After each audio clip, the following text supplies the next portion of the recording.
क्या गलाजत में लथपथ माहौसाल थे। प्रोजेक्ट इमरान फैसला कुन मराहिल में दाखिल हो चुका था। नवाज शरीफ नामी भारी भरकम पत्थर को रास्ते से हटाने की हिकमत अमली तय पा रही थी। पानामा की जंबेले फितना खुल चुकी थी।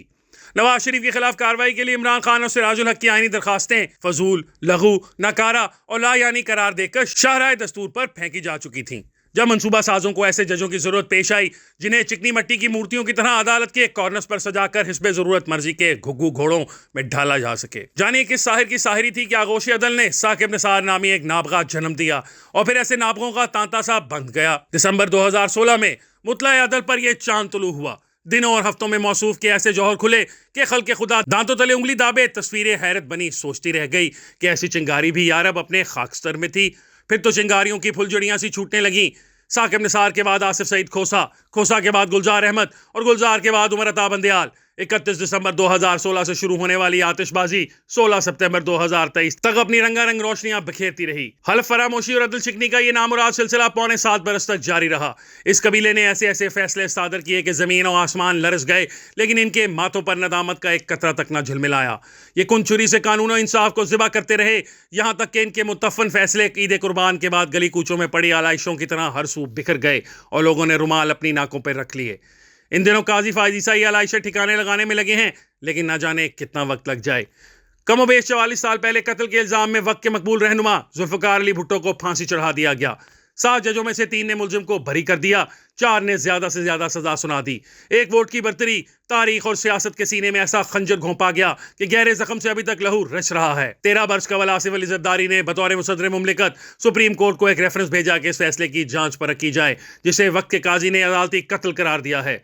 कोई कार्रवाई न हुई। आखिरकार काजी फायद ईसा ने किसी दीमक ज़दा अलमारी से गर्द में अटी फाइल झका ली, गर्द में अटी फाइल निकाली, झाड़ पोंछ की, 9 रुकनी बेंच बिठाया, जिसने मुत्तफिका फैसला दिया कि भुट्टो के मुकदमे की कार्रवाई मुनसिफाना नहीं थी और इन्हें आईनी और कानूनी तरीकेकार से महरूम रखा गया। 1979 के अवाइल में भुट्टो को सजा सुनाने वाले बेंच का कोई भी रुकना जिंदा नहीं। वो जब तक जिए पेंशन और मराद पाते रहे, गए तो इनके पसमानदगान फैज़याब होते रहे। 44 साल बाद 9 रुकनी बेंच की राय का हासिल मसलूब हो जाने वाले के नवासे बिलावल भुट्टो की आंखों में झिलमिलाते आंसुओं के सिवा कुछ न था।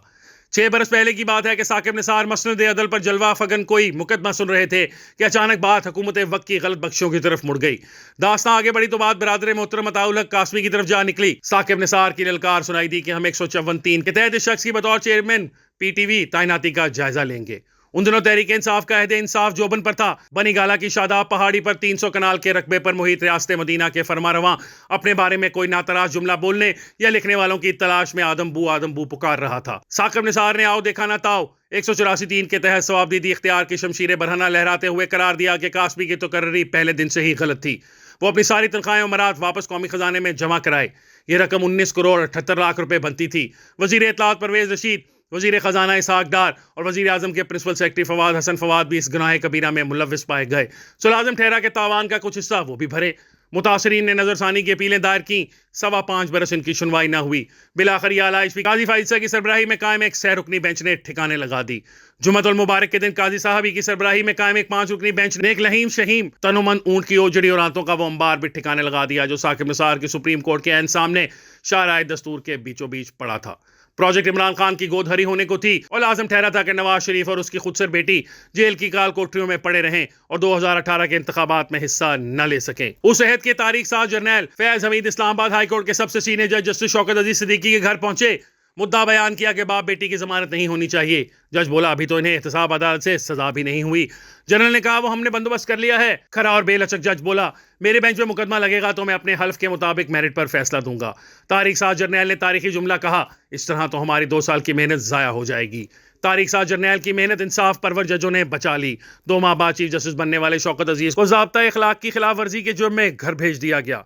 जस्टिस बंदयाल ने इंसाफ की सालाइश पर कड़ा पहरा दिया और मातूब जज की पटिशन का फैसला न होने दिया। यहां तक कि मौसम बदला और खुली नाइंसाफी पर मुबनी नाम निहाद फैसले को बदल दिया गया। मैं ये कहानी किसी दिन ज्यादा तफसील से बयान करूंगा। चीफ जस्टिस साकिब निसार ने अपने भाई के उकसाने पर ऐसा ही एक फैसला उसी 184(3) के तहत अरबों रुपए की सरमायाकारी से कायम होने वाले इदारे Pakistan kidney and liver institute के बारे में दिया था और ऐसी कारी जरब लगाई थी कि बरसों इदारा अपने पांव पर खड़ा न हो सका। इस इदारे के नेक नफीस बानी डॉक्टर सईद अख्तर को तमाशाए कूचा बाजार बना दिया गया।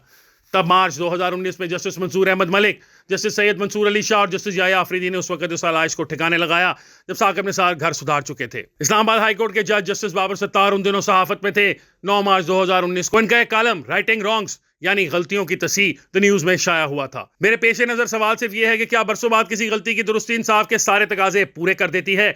जब अदालत इस नतीजे पर पहुंची कि कुछ जजों ने बदनीति से काम लिया, अपना हलफ तोड़ा, दबाव या लालच में आए, तो क्या गलतियों की दुरुस्ती का तकाजा ये नहीं कि इन्हें भी कटहरे में लाया जाए, बासपुर्स की जाए और कम से कम उनकी पेंशन और मराद सल्ब कर ली जाएं? क्या काजी फायजीसा की अदलिया ऐसा कर सकती है?